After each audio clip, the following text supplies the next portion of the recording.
Good afternoon. Praise Yahuah. Hallelujah, Yahuah. Shabbat Shalum. Sorry for butchering all the names and the soundings of text, by the way. This is Genesis 38. And at that time it came to be that Yehudah left his brothers and turned aside to a man, an Adulamite, whose name was Hira. And Yehudah saw there a daughter of a certain Canaanite whose name was Shua, and he took her and went into her. So she conceived and bore a son, and he called his name So he married her.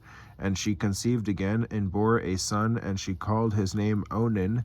And she conceived yet again and bore a son, and called his name Shelah. And he was at Kazib when she bore him. And Yehudah took a wife for his firstborn, and her name was Tamar. But Yehudah's firstborn, was evil in the eyes of Yahuah, and Yahuah took his life. And Yehudah said to Onan, go in to your brother's wife and marry her and raise up an heir to your brother. And Onan knew that the offspring would not be his, and it came to be when he went into his brother's wife that he spilled on the ground, lest he should give an offspring to his brother. But what he did displeased Yahuah, so Yahuah took his life too. Then Yehudah said to Tamar, his daughter-in-law, remain a widow in your father's house until my son Shelah is grown. For he said, lest he also die as his brothers did. And Tamar went and dwelt in her father's house, and after a long time the daughter of Shua, Yehudah's wife, died. And Yehudah was comforted and went up to his sheep shearers at Timnah, he and his friend Hira the Adulamite. And it was reported to Tamar, saying, see, your father-in-law is going up to Timnah to shear his sheep.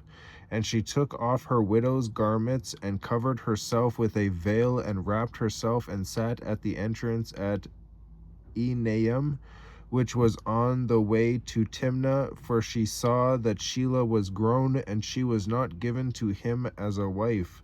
And Yehudah saw her and reckoned her for a whore, for she had covered her face.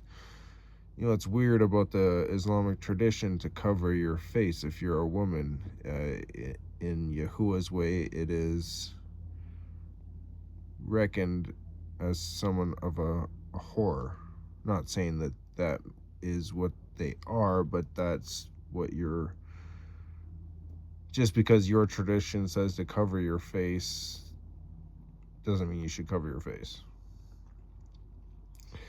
And he turned aside to her by the way. You can't...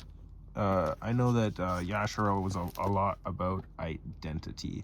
And if you were to cover your identity, it's because you were doing wrong. And said, please let me come into you, for he did not know that she was his daughter-in-law. And she said, what do you give me to come into me? And he said, let me send you a young goat from the flock. And she said, do you give me a pledge until you send it? So he said, what pledge should I give you? And she said, your seal and your cord and your staff that is in your hand. And he gave them to her and went into her, and she conceived by him. And she arose and went away and removed her veil and put on the garments of her widowhood. And Yehudah sent the young goat by the hand of his friend the Adulamite to receive his pledge from the woman's hand, but he did not find her. In Yahuwah's eyes, what they did was get married. And he asked the men of that place, saying, where is the cult prostitute who was beside the way of Enaim? And they said, there was no cult prostitute in this place. And he turned to Yehudah and said, I have not found her.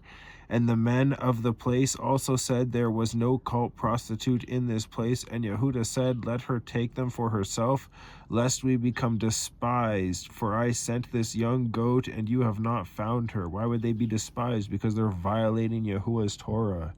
And it came to be about 3 new moons, so 3 months, that of pregnancy, after that Yehudah was informed, saying, Tamar, your daughter-in-law, has whored, and see, she has conceived by whoring. And Yehudah said, bring her out and let her be burned, which should be the same punishment he should receive, which is something he thought about, I believe.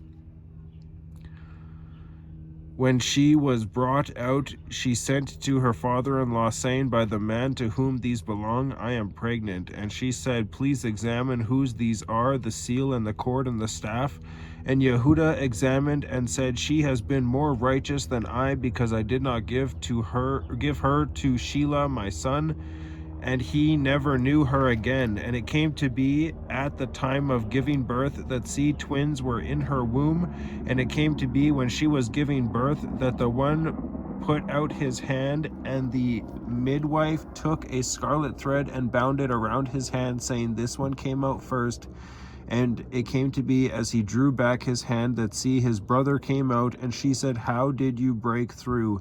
This breach be upon you. So his name was called Peretz, and afterward his brother came out, who had the scarlet thread on his hand. So his name was called Zerah. Hallelujah, Yahuah, praise Yahuah, Shabbat Shalom.